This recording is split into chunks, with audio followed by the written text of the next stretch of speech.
Je me présente, je suis Elisabeth Grimont-Roland, effectivement je suis médecin de rééducation à l'hôpital San Salvador, qui est une structure à Hyères, dans le sud de la France, et qui prend en charge des enfants et des adultes polyhandicapés essentiellement, et puis aussi pas mal de personnes qui ont des maladies neurodégénératives, que ce soit infantiles, plus fort, et pour les autres derrière au fond. Et puis adultes comme des SLA en fin de vie, par exemple, qui nécessitent une trachéoventilation. Donc je vais vous parler de cette notion de limite. Donc, excusez-moi, je vais lire un texte parce que je n'ai pas la facilité d'orateur des philosophes.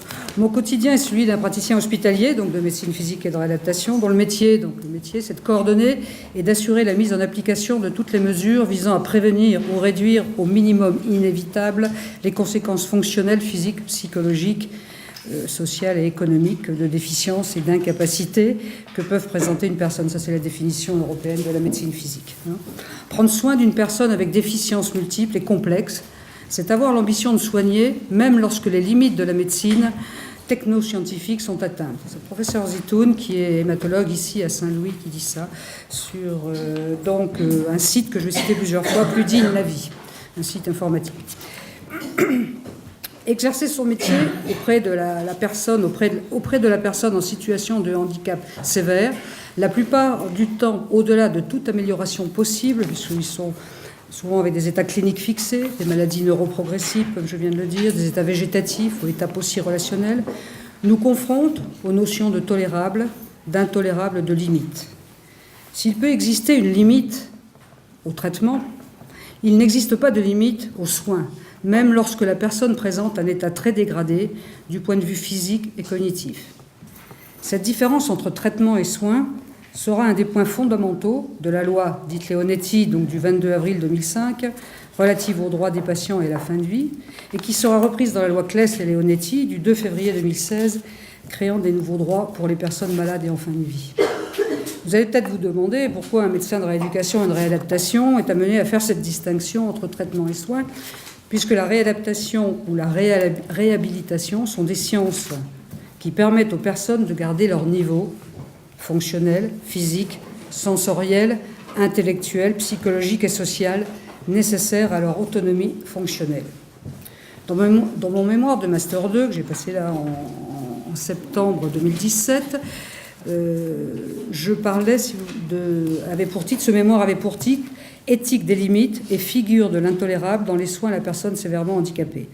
Je posais la question des limites d'une médecine qui se veut toute puissante, de certaines thérapeutiques considérées aux limites du tolérable ou de l'intolérable, des situations jugées comme tolérables pour certains, intolérables pour d'autres, c'est le fameux disability paradoxe, c'est toute la différence entre le handicap vécu et le handicap ressenti par la personne elle-même qui juge sa qualité de vie comme acceptable.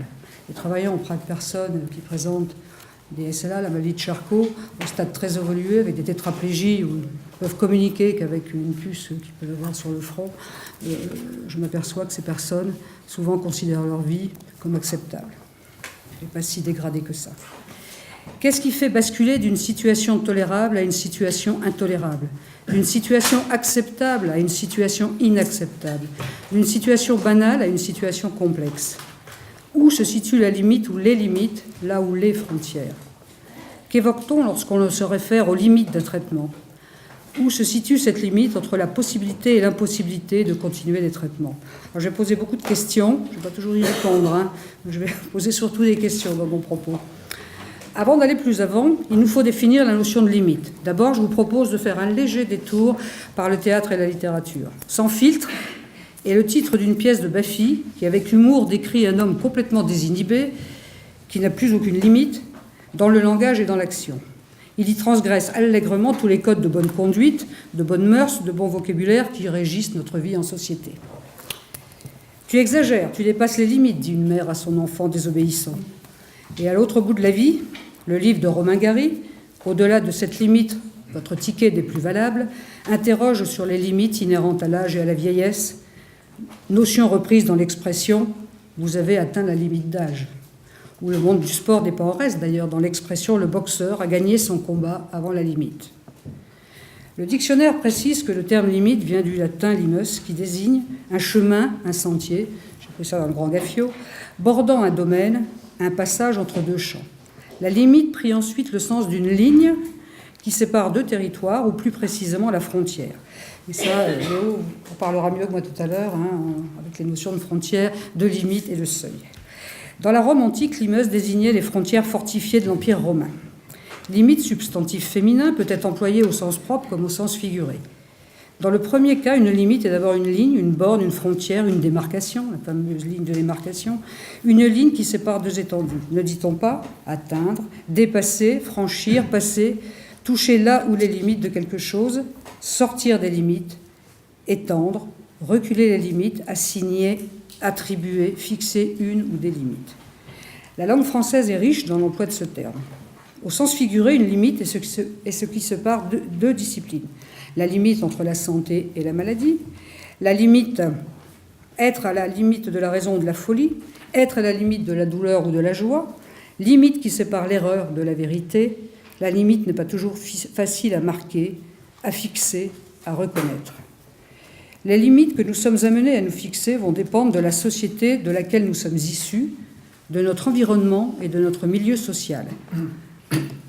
Durkheim, dans sa thèse de sociologie sur la division du travail, dit « La limite au-delà de laquelle l'excès commence est variable suivant les peuples ou les milieux sociaux. » On l'a vu ce matin avec le reportage sur Mayotte. Cette partie sémantique ne serait pas complète si nous faisions appel à nos souvenirs, à nos cours de mathématiques enseignés au lycée, à ces fonctions que nous devions décoder plus ou moins facilement en fonction de notre propre facilité à l'exercice mathématique. La limite en mathématiques est une valeur dont une grandeur peut s'approcher sans jamais l'atteindre. La physique n'est pas en reste quand elle nous parle de la limite de l'élasticité d'un corps, de la limite de rupture ou de cisaillement. On retrouve cette notion de limite dans les textes philosophiques. Kant fait la distinction entre ce qu'il appelle borne, Schranken, comme simple négation, on ne peut aller plus loin, et la limite, Grenze, qui appartient aussi bien à ce qui est clos qu'à l'espace situé à l'extérieur d'un ensemble donné. Kant pose le problème des limites de la raison, donc de la connaissance et de l'expérience. Pour lui, la connaissance humaine est limitée par le champ de l'expérience, qui est lui-même limité par nos intuitions. Il pose la réflexion en ces termes: nous devons nous interroger sur ce que l'on peut connaître pour établir ce que l'on peut faire.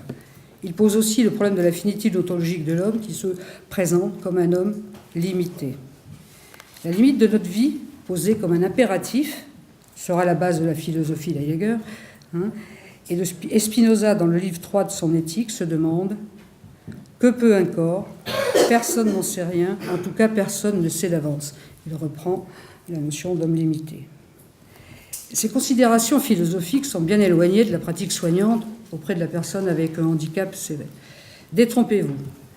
Le handicap sévère, lorsqu'on le découvre en tant que soignant, nous plonge dans une clinique de la difformité, du monstrueux, de la déficience, du manque, de la vulnérabilité extrême. Il nous mène aux frontières de l'humain et de l'inhumain, du normal et de l'anormal, du réel et de l'irréel, de la santé et de la maladie, du vivant et du non-vivant, de la vie et de la survie, de l'ordinaire et de l'extraordinaire en deux mots.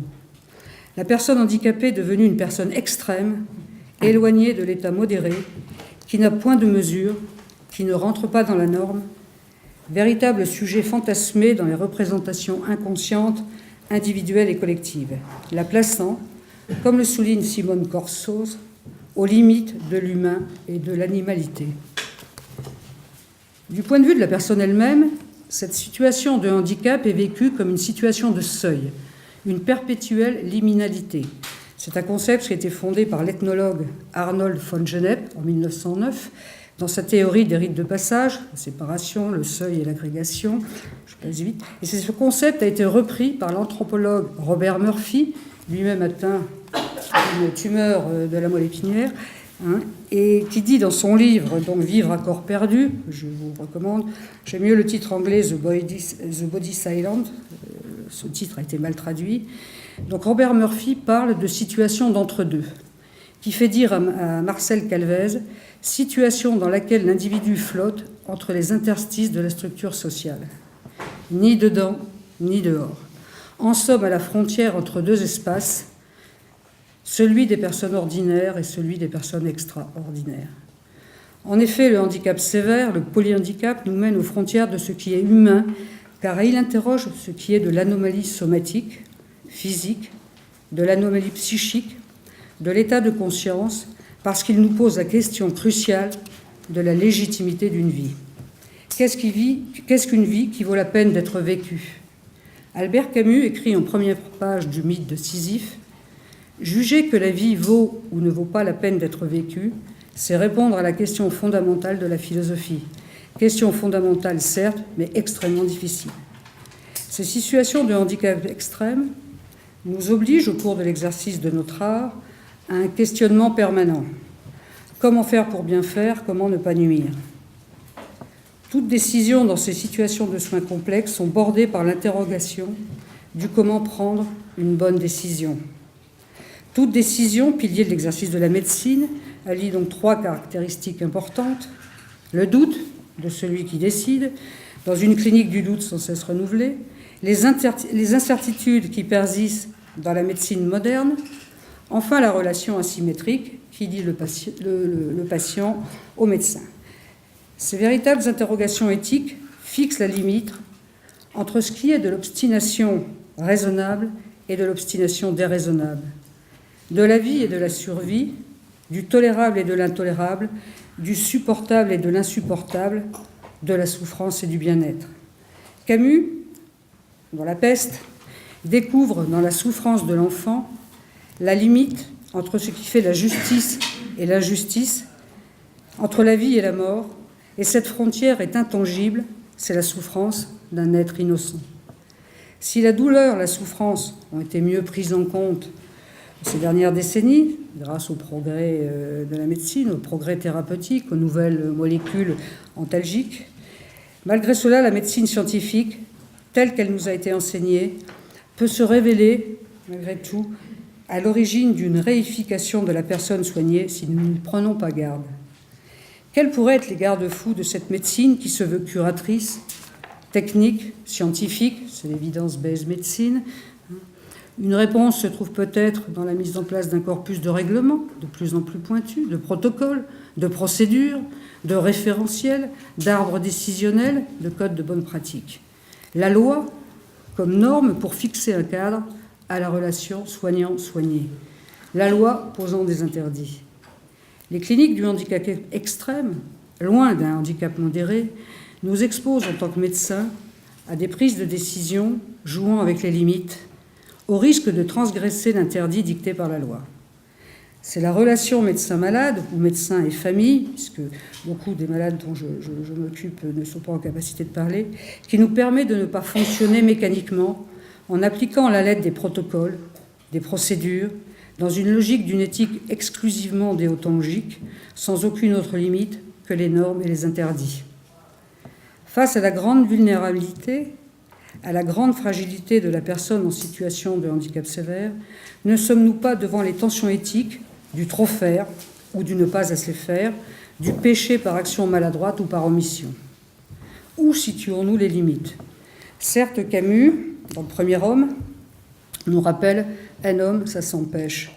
En certaines circonstances, transgresser la loi, désobéir, ne serait-elle pas une solution ?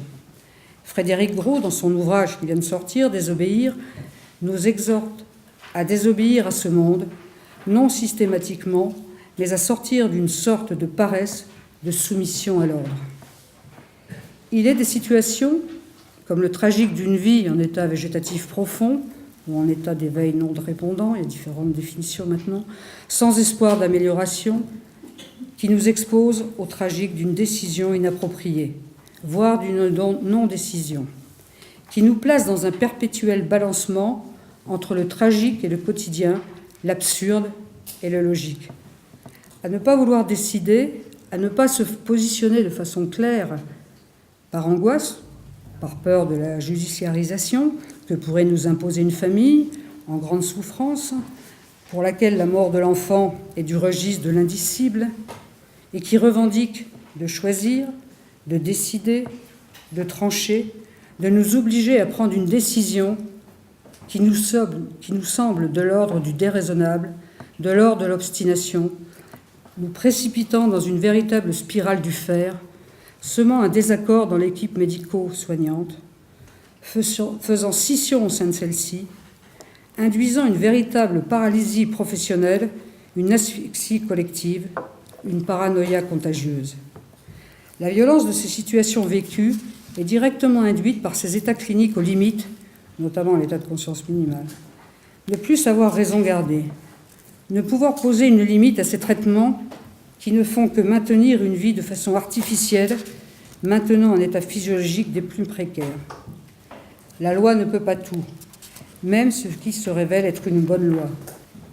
Elle nous montre ses limites en nous obligeant à cautionner la réification d'une jeune enfant par un système politico-médiatico-judiciaire pernicieux, où de surcroît la déontologie des médias et celle des réseaux sociaux sont plus que critiquables, véritable spirale de l'absurde dans laquelle l'enfant est véritablement mis à mal, où sa dignité est bafouée au profit du maintien de la vie coûte que coûte, ce qui est à mon sens une simple survie, possible grâce à une machine à respirer, une sonde à nourrir et à hydrater. Savoir interroger sur le sens de nos actions, sur le fardeau porté par cet enfant où le principe de proportionnalité des soins est mis à mal, est fort de chaque instant, où le pourquoi se doit d'être omniprésent. Patrick Verspieren nous rappelle que dès 1980, ça fait plus de 30 ans, l'Église catholique a reconnu le caractère approprié du critère de proportionnalité, l'épiscopat ayant alors proposé les 3 critères d'inutilité, de disproportion et de charge pour le patient. Vous voyez, ça ne date pas de quelques années. Cependant, définir la limite se révèle un exercice difficile, tant les frontières à fixer dans ces situations complexes et difficiles peuvent être mouvantes, instables. Limite à franchir, limite à repousser à l'infini, comme en mathématiques. Quel challenge!